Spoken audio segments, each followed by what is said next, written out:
Until the 1800s, false teeth were made of animal bone, ivory, or actual human teeth.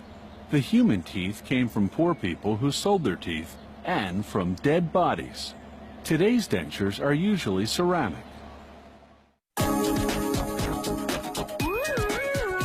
They start by heating a sheet of wax over a flame. They press it onto a rough plaster model of a patient's mouth, sent in by the dentist. The lab technicians use this model to prepare what's called an impression tray, what the dentist will use to make a rubber mold to cast the dentures. They apply an acrylic material over the wax lining, forming a handle so they'll be able to remove it afterward. Once the acrylic hardens, they pull it out of the model and discard the wax. The dentist fills this new acrylic tray with rubber to take a final impression. The lab uses the hardened rubber as a negative mold of the patient's mouth. They fill it with plaster to make a new, more precise plaster model. They then use the new model to make the part of the dentures that fits on top of the patient's gums. They take special orthodontic acrylic and press it onto the model to form what's called the base plate. Then they heat a sheet of wax to form a rim on the base. This new acrylic and wax model now goes back for another fitting in the patient's mouth.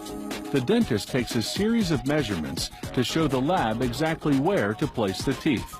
The model goes back to the lab, where technicians select the teeth that will best suit the size of the patient's mouth.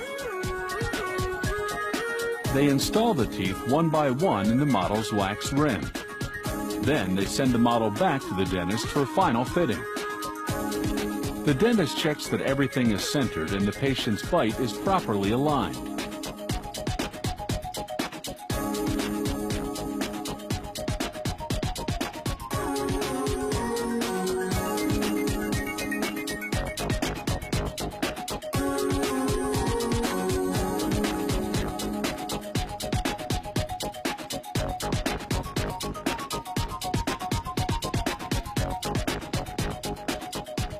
If the model fits well and looks good, the lab can finally begin to manufacture the dentures. They position the model in a special holder called a flask, then attach channels through which acrylic will later be injected. This acrylic will replace the wax holding the teeth in place.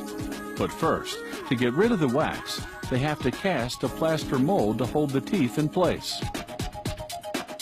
Once the plaster dries, they submerge it in hot water for 5 minutes to melt the wax inside.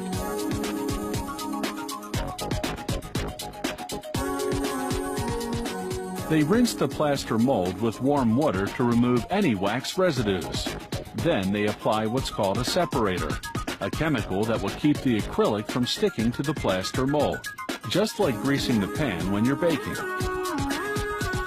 They position a cylinder of acrylic right over the flask. Using an air pressure piston, they force the acrylic into the plaster mold. They submerge the mold in boiling water for 35 minutes to harden the acrylic.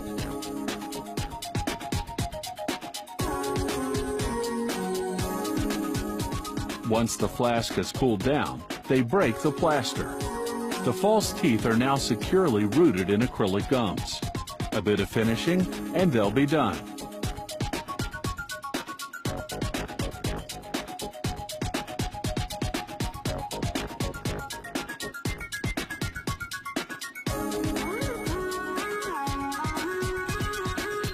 An ultrasonic bath gets rid of any remaining plaster. They polish the acrylic with pumice, then shine it up with a polishing compound.